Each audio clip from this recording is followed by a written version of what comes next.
गृह मंत्री और राजस्थान के वरिष्ठ नेता जसवंत सिंह जी का अंतकाल हुआ।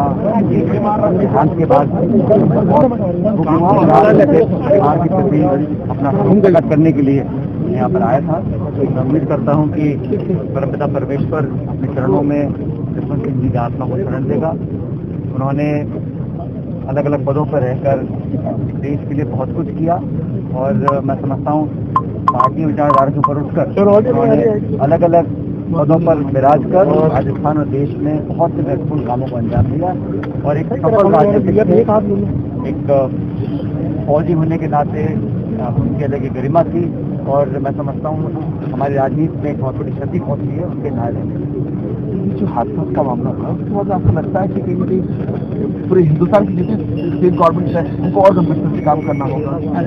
अपराध कहीं पर भी हो, किसी भी राज्य में हो, किसी पार्टी की सरकार हो, अपराध होने के बाद वहाँ का प्रशासन, वहाँ की पुलिस, वहाँ की सरकार क्या रवैया अपनाती है, इस बात को जनता देखती है। अपराध होने के पश्चात आपने किस प्रकार कोशिश करी कि सबूत नष्ट कर दिए जाएं, परिजनों को दूर रखा गया, रात के 2:30 बजे उस बच्ची को के शव को अंतिम संस्कार उसका किया।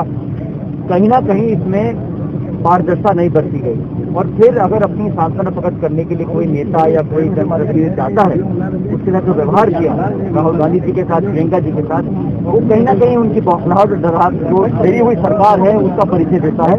इसीलिए देश भर में आज चर्चा हो रही है कि क्या कारण थे कि योगी जी की सरकार ने जानबूझकर लोगों को रोका, दमन की रणनीति अपनाई, परिजनों को धमकाया। जिला कलेक्टर ने वहां पर पूरे गांव को घेर कर रखा, मीडिया पर प्रतिबंध लगाया, नेताओं को मिलने पर प्रतिबंध लगाया, लाठीचार्ज किया, नाना प्रकार के हथकंडे अपनाए, कहीं ना कहीं कुछ छुपाने की कोशिश की गई। ऐसा एक मैसेज पूरे देश में गया है। तो आपको लगता है हाथरस की अन्य मामले में जब विपक्ष को मजबूती से बोलने नहीं दिया जा रहा, हम अपनी बात रखेंगे, चाहे वो किसानों के साथ जो रोका केंद्र सरकार ने किया है।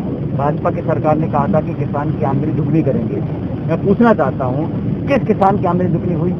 2014 में जो जमीन अधिग्रहण बिल हम लेकर आए थे यूपी सरकार में, उसको 6 बार संशोधित करने की कोशिश मोदी सरकार ने करी, बार बार, लेकिन कांग्रेस ने सदन के अंदर सदन के बाहर इसका विरोध किया और हमने उनके पैर पीछे खींच दिए। आज ये 3 जो बिल लेकर आए हैं, ऑर्डिनेंस लेकर आए, ऐसी क्या आपात स्थिति पैदा हो गई थी कि आप पार्लियामेंट में चर्चा नहीं करेंगे, राज्य सरकार को कॉन्फ्रेंस में नहीं लेंगे, किसानों से बात? और किस किसान ने जाके मांग रखी थी? किसान चाहता है निवेश हो, अच्छा बीज मिले, क्रेडिट मिले, अच्छी खेती हो, फसल पे एमएसपी बढ़े। उन सब कामों को छोड़कर आपने निजी कंपनियों को बढ़ावा देने के लिए एमएसपी और मंडी व्यवस्था को खत्म करने की जो साजिश रची है उसका जवाब किसान देगा। आज पूरे देश भर में किसान आंदोलित है, आक्रोशित है और कांग्रेस एक जिम्मेदार विपक्ष होने के नाते इन बातों को प्रमुखता से रखती है। लेकिन भाजपा जिस तरह से विरोध कर रही है राजस्थान में जो बलात्कार के मामलों को लेकर, उसमें आप?